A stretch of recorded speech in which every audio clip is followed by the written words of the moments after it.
Good morning मित्रों।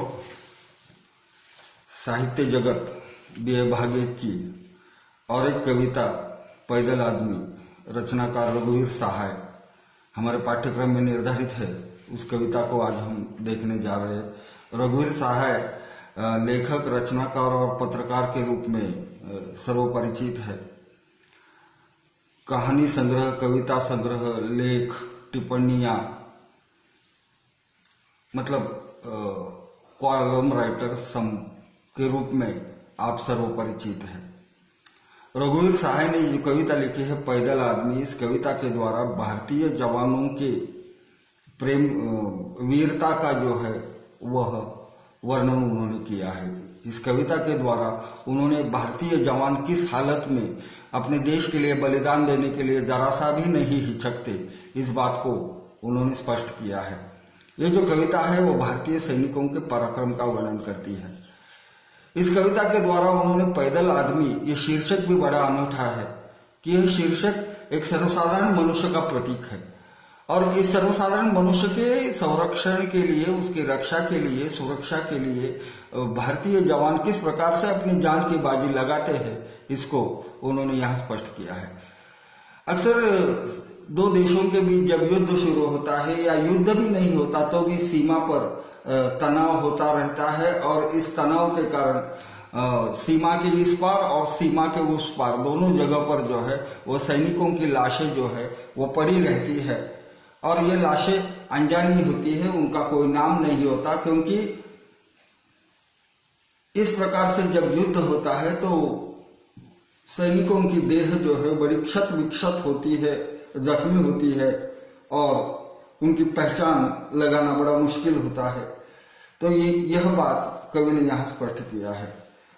कुछ सैनिक इधर से उधर जाकर मरते हैं, कुछ सैनिक उधर से इधर आकर मरते हैं, क्योंकि सैनिकों को आक्रमण करने के अलावा उनके सामने कोई विकल्प नहीं होता, कोई चारा नहीं होता, क्योंकि उनको जो ऑर्डर दिया जाता है उस ऑर्डर के मुताबिक वे युद्ध करते रहते हैं। और इस प्रकार से कवि कहना चाहता है कि कुछ लोग इधर से उधर आकर मरते थे, कुछ लोग उधर से इधर आकर मरते थे और इस पर जो है वो दोनों देशों की राजधानियों में जो है वो बहस चलती रहती थी। हम क्या रुख लेंगे यह या क्या निर्णय लेंगे। डिसीजन लेना सैनिकों के हाथ में नहीं होता, डिसीजन लेना राजनेताओं के हाथ में होता है और सैनिकों को मरने का कोई डर नहीं होता, न कोई भूखमरी का डर होता है, क्योंकि जब वे किसी मिशन पर चले जाते हैं तो 7-7, 8-8 दिन तक वो खाना भी नहीं खाते या उनको खाने पीने की कोई परवाह नहीं होती। यह कवि का कथन है। एक पुराना वाकया याद आता है कि जब हमारे देश के तत्कालीन प्रधानमंत्री अटल बिहारी वाजपेयी जी लाहौर चले गए थे शांति वार्ता के लिए और वहां के तत्कालीन प्रधानमंत्री मियां नवाज शरीफ ने उनका स्वागत किया था और एक मन में एक एहसास जाग गया था कि इतने वर्षों की जो पुरानी दुश्मनी हिंदुस्तान और पाकिस्तान के बीच है वह अब खत्म होगी। तो यह दो प्रधानमंत्रियों ने जो है वह अपने अपने दरवाजे खोले थे, लेकिन आगे क्या हुआ यह हम सब जानते हैं। परराष्ट्र मंत्री जो रहते हैं, देश के परराष्ट्र नीति उसकी पॉलिसी को अपनाने वाले, उन्होंने पारपत्र अर्थात जिसे अंग्रेजी में हम वीजा बोलते हैं उसके संदर्भ में कुछ नियम बताए थे और ये पारपत्र जो है वह दिए गए थे। पारपत्र के माध्यम से या हमारे पास वो अधिकृत पत्र होता है कि जिसके माध्यम से हम इस देश से उस देश तक या उस देश से इस देश में आ जा सकते हैं। लेकिन पैदल आदमी इस देश से उस देश में नहीं जा सकता, या उसको अगर जाता भी है तो भगोड़ा कहकर या कोई डिटेक्टिव प्राइवेट जासूस मानकर उसकी तलाशी ली जाती है और उसको खत्म किया जाता है या जेल में जो है वो उसको रखा जाता है। पैदल मनुष्य का इस संदर्भ में कुंवर नारायण रघुवीर सहाय ने जो है वो पैदल मनुष्य का भविष्य हमारे सामने रखा है। पैदल मनुष्य को हम तभी इज्जत देंगे, अर्थात ये पैदल मनुष्य केवल सर्वसाधारण मनुष्य ही नहीं बल्कि जवान भी है। तो उसको बंदूक देकर, उसके हाथ में बंदूक थमाकर हम सीमा के उस पार भेजेंगे, और घायल, इधर के 4 घायल है वो वहां की कस्टडी में है, वहां के 4 घायल है जो हमारी कस्टडी में है। इस प्रकार से उन दोनों के बीच जो है वह बदलाव करते हुए ये पैदल आदमी जो है या पैदल जवान जो है ये सबसे बड़ा काम करता है। यह कवि ने यहां स्पष्ट किया है। कवि अंत में यह मनोकामना स्पष्ट करता है कि कोई भूखा आदमी पैदल मत आने दो, मिट्टी से मिट्टी का मत मिल जाने दो, वरना दो सरकारों का जाने क्या हो। तो पैदल आदमी, सर्वसाधारण मनुष्य जो है वह सबसे बड़ी चीज है कवि की दृष्टि में, और इसलिए वो कहना चाहता है कि हम ये मानते हैं कि हमारी देह जो है वो मिट्टी से बनी होती है, और मिट्टी से बनी देह का मूल्य क्या होता है, अंत में जिंदगी क्या है, अनासिर में जुहूर तरतीब, और मौत क्या है, इन्हीं अजीजों का परेशान हो जाना। फारसी शायर पंडित चकबस्त ने एक जगह लिखी है कि हमारी देह जो है वो पंच तत्वों का मेल होती है।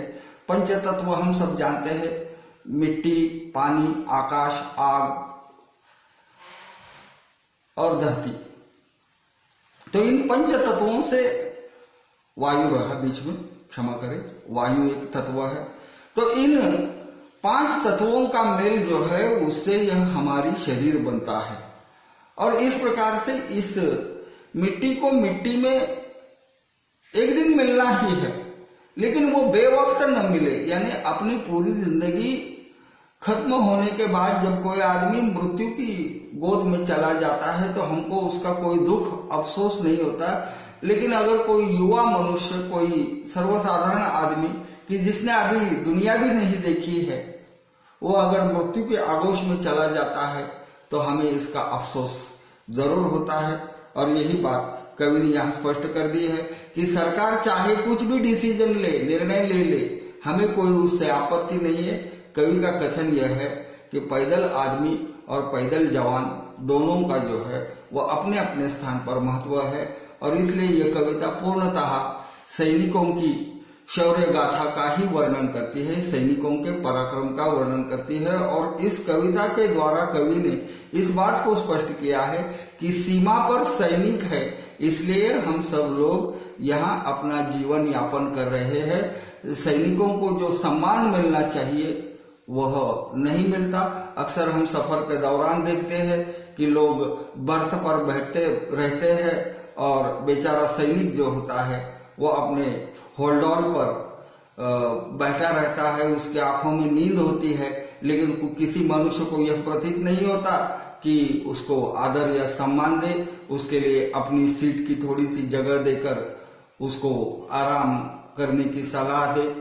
तो यही हमारे देश का सबसे बड़ा दुर्भाग्य है कि जिन्हें सम्मान देना चाहिए उन्हें सम्मान नहीं मिलता, और जो सम्मान के लिए कतई जिनका हक नहीं है वही लोग आज समाज में जो है वह सम्मानित होते रहते हैं। इसी बात को रघुवीर साहे ने जो है वो पैदल आदमी इस कविता के द्वारा स्पष्ट किया है, और यह संपूर्ण कविता जो है वो सैनिकों की शौर्य गाथा का ही वर्णन और निरूपण करती है। धन्यवाद।